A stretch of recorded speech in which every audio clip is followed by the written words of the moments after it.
Pessoal, é o seguinte, tudo bem? Eu me chamo Rafael Bittencourt, obrigado por você ter clicado agora. Eu estou tentando digerir aqui as informações, estou fazendo um contorcionismo intelectual muito grande para tentar conceber uma explicação a vocês diante dos números e das percepções do que aconteceu, minhas percepções do que aconteceu ontem e do que ainda muita coisa está por vir. Vamos lá. Nós precisamos lembrar da frase do Dirceu, que foi reverberada pelo ministro do Supremo, o Barroso. A eleição não se vence, toma. Nós precisamos também chamar aqui os maiores matemáticos, nós precisamos chamar os maiores analistas políticos do mundo para explicar os fenômenos, tentar traduzir os fenômenos que aconteceram nessa eleição, que fazem a gente achar que tudo foi absurdamente estranho. Bom, até 70% da apuração, o Bolsonaro estava na frente, e muito bem à frente, dominando os maiores colégios eleitorais. Em Minas Gerais, Bolsonaro vencia, e vencia relativamente bem. Apesar do número do Lula ali em Minas Gerais já ser a 70% da apuração das urnas, ser um número estranho, porque o Zema estava disparado, o Nicolas já estava eleito como um dos deputados mais bem votados, ainda não era o maior da história. E os outros também vinham, Senado também vinha muito bem. E de repente o Lula vira. Mas olha que interessante, no segundo maior colégio eleitoral do Brasil, o Bolsonaro perdeu, mas o eleitor do Zema vota no Lula? Nem a pau, Juvenal. O eleitor do Nicolas, o maior deputado, o deputado mais votado da história, vota no Lula? Nem a pau, Juvenal. Do Senado, vota no Lula? Nem a pau, Juvenal. Ou seja, Senado, governador e deputado. Além, deputado estadual, etc. A direita teve uma votação esmagadora.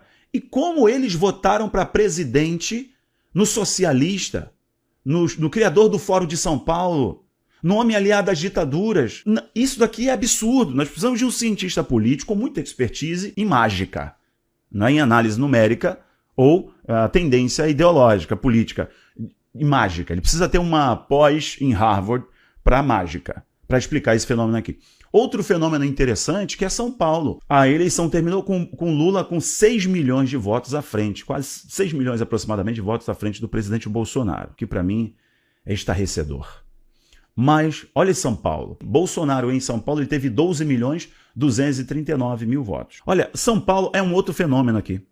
O candidato do Lula ficou bem atrás do primeiro colocado para governador, que é o Tarcísio, candidato a presidente. Nós estamos falando de uma eleição significativa de deputados federais por São Paulo. Estamos falando do Marcos Pontes, eleito senador por São Paulo. E ainda assim o Lula consegue ter 10.490.000 votos. E o seu candidato a governador teve 8 milhões. Quer dizer, ele não conseguiu colocar para o seu candidato mais de 2 milhões de votos. É um fenômeno muito interessante para a gente analisar aqui. Agora, olha o Ceará, que eu comecei citando para vocês aqui do Ciro Gomes. O Ciro Gomes teve a pior votação da história. Tá aqui, ó. Ciro Gomes teve a pior votação da história. Eu estou falando dos fenômenos. Por favor, alguém me ajude nos comentários. Precisa de muita explicação ainda, e também nós precisamos, de fato, responsabilizar criminalmente os institutos de pesquisa, porque eles instauraram uma grande conspiração através de manipulação numérica, influenciando as eleições. E a mídia, Globo, Folha, precisa ser responsabilizada. Precisam ser responsabilizados. Eu quero ver aqui os mesmos que foram até a Jovem Pan criticando a Jovem Pan e dizendo que Jovem Pan estava sendo tendenciosa, porque diziam muitos elogios ao atual presidente. Mas a Globo, a Folha de São Paulo, grande parte da mídia em geral, ajudaram o Lula. E isso foi gritante. E o Lula, em seu primeiro discurso, ele agradeceu o comportamento da mídia. Ou seja, a mídia fez campanha clara para o descondenado. Isso precisa ficar de olho. E eu quero saber, você concorda comigo que foi tomado? Por essa lógica, não foi tomado? Bom, olha aí, tá agora o CNN, em sua quarta eleição presidencial, Ciro Gomes perde pela primeira vez no Ceará. E sabe como é que foi a derrota do Ciro Gomes no Ceará? Olha como é que foi. Isso aqui é absurdo. Onde foi parar? Onde foram parar os votos do Ciro, gente?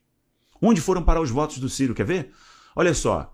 Olha aqui a matéria. Pela primeira vez em uma disputa presidencial, o ex-ministro Ciro Gomes, PDT, não foi o candidato mais votado em seu reduto eleitoral, o Ceará.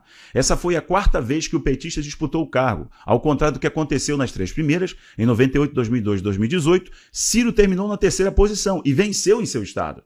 Com 100% das urnas apuradas no estado, ele teve 369 mil votos no seu estado, o que representa 6,8% dos votos válidos.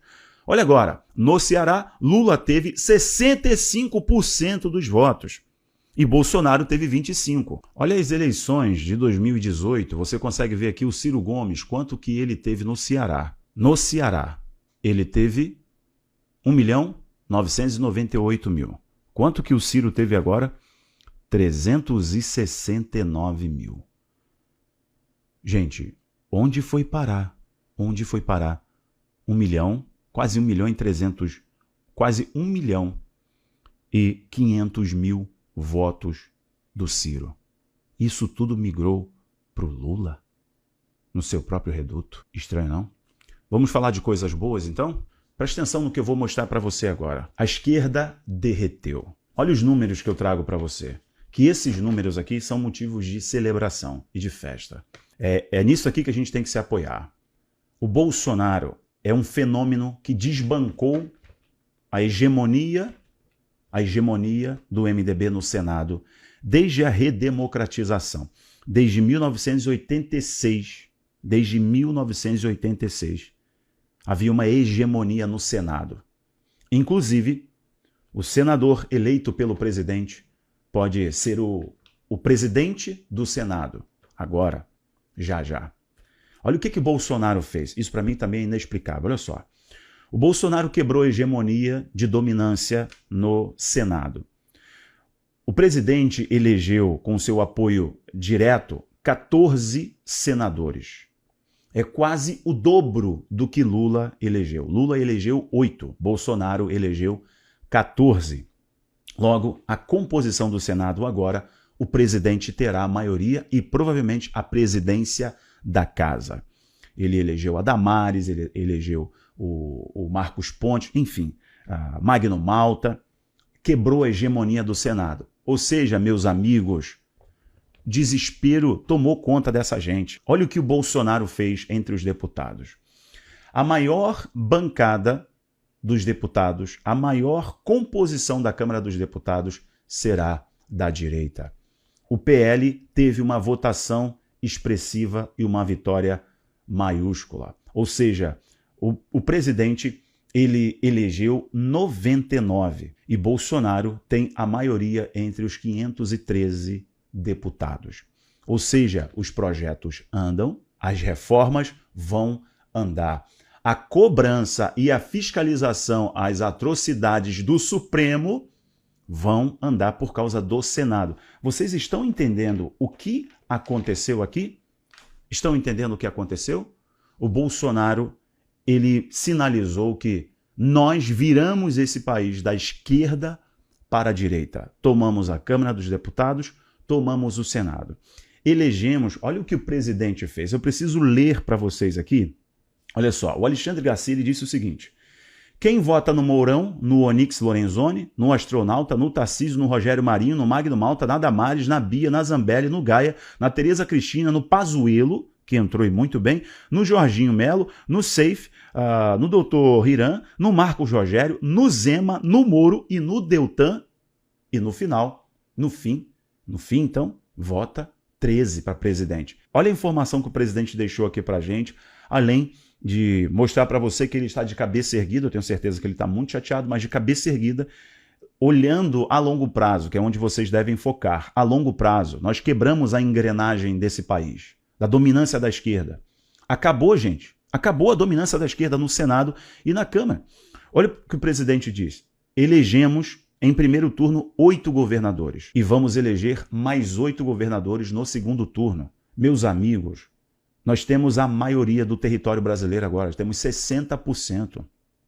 60%. Agora, se os institutos de pesquisa forem responsabilizados criminalmente, se as emissoras que fazem campanha deliberadamente para o descondenado forem responsabilizadas, se esses fenômenos que aconteceram aqui de números inexplicáveis. Inexplicáveis. O Bolsonaro elege todo mundo, só não elege ele mesmo. Todo mundo que foi apoiado pelo Bolsonaro, em sua grande maioria, venceu e venceu muito bem. Para o Senado, para deputado, para governador, mas ele mesmo não conseguiu esses votos. Quer dizer, ele foi a peça de propaganda para mobilizar votos, para angariar votos para esses candidatos, mas esses candidatos não conseguiram transferir voto para o presidente. Que maluquice, que coisa inexplicável. Bom, mas falando de coisa inexplicável, eu termino esse vídeo aqui trazendo para você uma realidade espiritual. Nós estamos lidando com demônios, com forças das trevas. Quer ver? Me mandaram isso daqui, eu queria que você compartilhasse, eu deixei para o final. Eu queria o seu compartilhamento. Escuta isso aqui, ó. Isso é de um sacerdote luciferiano. E ele falou sobre o que eles prepararam para essa eleição. E aí, cristão, que porventura você foi um isentista, você que flertou, falou, não, o crente não se envolve com política, é mesmo? Será que o outro lado entende isso como espiritual ou não? Ou é só você? Ou é só você que quer dar uma aí de filósofo, de super teólogo? É mesmo? Então tá bom, vamos lá. Vamos ver como o outro lado encara isso? Eu estou aqui com o sacerdote luciferiano e ele é muito engajado nas redes sociais, ele usa até como peça de propaganda para autopromoção, mas ele faz muitos vídeos explicando o que é o luciferanismo, o que é o satanismo, mostrando rituais, etc., convencendo os jovens a mergulharem no satanismo e na bruxaria. Olha isso aqui, ó. Come desgraça, vocês vão comer o pão que o Satanás amassou, certo? Que amanhã não tem para ninguém, já está decretado. Nós nos unimos durante esse tempo todo que eu tive que ficar quieto, eu tive que disfarçar, eu tive que falar de outras coisas nas redes sociais. Nós nos unimos esse tempo todo. Os terreiros de Quimbanda, vai vendo, os terreiros de Axé, nós, as irmandades luciferianas do país, os segmentos satanistas, os satanistas ateístas, os satanistas gnósticos, olha aí, os luciferianos ateístas, os luciferianos gnósticos, espiritualistas. Nós nos unimos. O pessoal da bruxaria natural, o pessoal da Wicca, o pessoal da magia draconiana, enfim, nós nos unimos esse tempo todo. E vocês, bolsonaristas, vocês... Come desgraça. Vocês vão comer o pão que o Satanás amassou. Certo? E aí? E aí? E aí? Eles se uniram, mas os crentes se dividiram. Os satanistas, os bruxos, as pessoas da Quimbanda, eles se uniram, mas os cristãos se dividiram. Interessante, não? Eles entenderam como espiritual. E muitos crentes entenderam como normal. Bom, os satanistas se uniram ao Marcola e aos presídios, vibrando quando o Lula estava na frente. Deu para ver a filmagem do presídio, os presos gritando e festejando. Você se uniu a quem?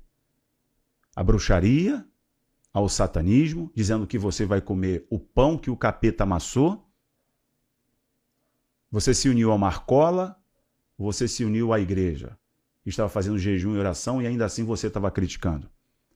Jesus disse assim, ó, quem não é por mim é contra mim. Entenda uma coisa. Eles tomaram, mas tem um detalhe. Nós estamos quebrando a engrenagem do sistema corrupto do Brasil. O recado está dado. A geração que está diante de nós vão pegar um país maravilhoso. Nós vamos vencer no segundo turno e vai ser humilhante. Só que tem um detalhe. Nós vamos conseguir governar e vamos ter um Senado forte, com gente de peito, com coragem, para frear essa espiral do silêncio que o Moraes está criando. Quando ele diz, ninguém questiona, ninguém fala nada, os juízes ficam quietos. O Conselho Nacional fica quietinho. Personalidades ficam quietas. Influências ficam quietos. Todo mundo fica quieto, porque ele cria a espiral do silêncio. E nisso ele consegue, né, impor os seus tentáculos. Essa história de que ninguém pode falar nada, isso não é democracia. Isso é um regime totalitário. Na democracia, as pessoas Podem falar, podem questionar. Eu termino esse vídeo aqui, mas eu tenho clareza que muitos outros questionamentos eu vou ter que vir aqui trazer para você.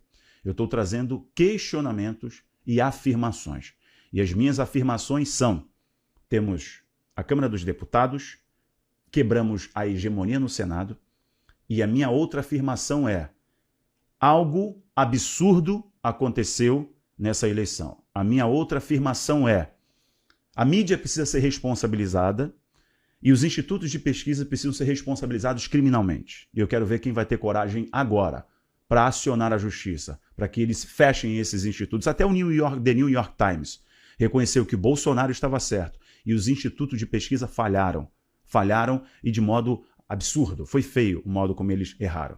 Bom, eu paro por aqui. Não deixe de compartilhar. Um abraço. Tchau, tchau.